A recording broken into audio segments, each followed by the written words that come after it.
The few people who hate Israel in South Africa are well financed and well organized, and they have a very loud voice.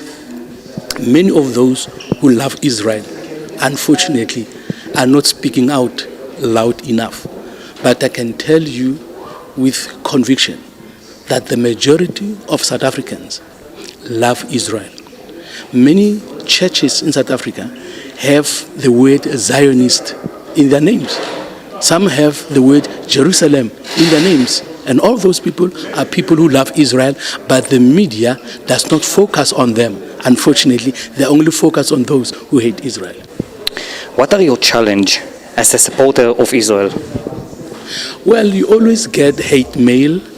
You always get people who are threatening and intimidating you and telling you that if you do not keep quiet and support the pro-Palestinian position, then they are going to come after you.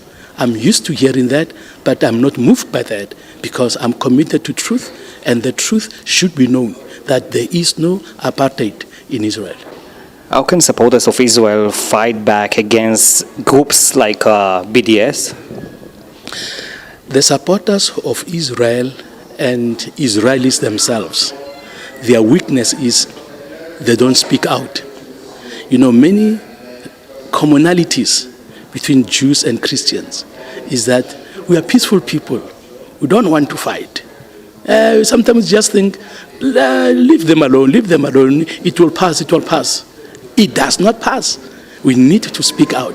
The Jews, the Israelis who love their country, and the Christians and the pro-Israel organizations in the world must speak out loud and clear, because those who hate Israel are also speaking very loud. Now, we are in the majority. I must repeat that. We that love Israel are the majority. Our challenge is to get the majority to speak out and not allow the minority who are haters to be the ones who are hate all over the world. You're talking about apartheid. You say that is no apartheid in Israel. That is correct. You know, many people who are talking about apartheid talk about something they have read or seen on television. When I speak about apartheid, I speak about something I was born under, something I've seen from the day I was born until a few years ago. What we had in South Africa were laws that did not allow black people to vote, did not allow black people to have freedom of movement, did not allow black people to live in some residential areas that were reserved for white people, did not allow black people to go to hospitals of their choice, did not allow black people to use the trains that were used by white people. And all these were the laws of South Africa. If you violated any of these laws, you'd be arrested. Now you come to Israel. You find that in the Knesset, your parliament, you have Arab Israelis. In South Africa, it was impossible. You see Arab Israelis living side by side to the Jews. You see Arab teachers teaching Jewish children. In South Africa, apartheid South Africa, you could never do that. A black person could never teach a white child. It was against the law. You see Arab medical doctors treating Jewish patients. In South Africa, you would never see it happen. You even have an Arab Supreme Court judge. In South Africa, it was impossible. You never have these things. So people who say what's happening in South Africa is apartheid are not telling the truth. They are lying. They are just malicious. They are slandering the only democratic country in the Middle East. If you talk about democracy in the Middle East, which other country in the Middle East is the democratic? Not one. I cannot be free in Saudi Arabia. I can, even in Saudi Arabia, when you arrive at the airport, they search your luggage. They find the Bible, they confiscate it. I come to Israel, I can bring my Bible anywhere, I can read my Bible in the street. You cannot do it in other Muslim countries. So Israel is the only democratic country in the Middle East and not an apartheid state. Let the truth be told. There is no apartheid in Israel. I have challenged some South Africans who said Israel is an apartheid state and said to them, my friend, let us go together to Israel and show me the places where there's apartheid. They don't take it, they don't take the challenge, they don't accept it because they know they cannot show me any place in Israel that is practicing apartheid. We don't have a good explanation to the world?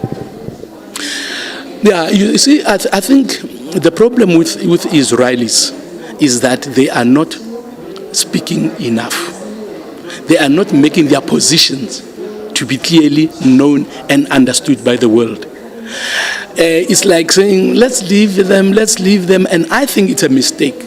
Israelis must speak out much more louder, much more confidently, and defend their position as a democratic country.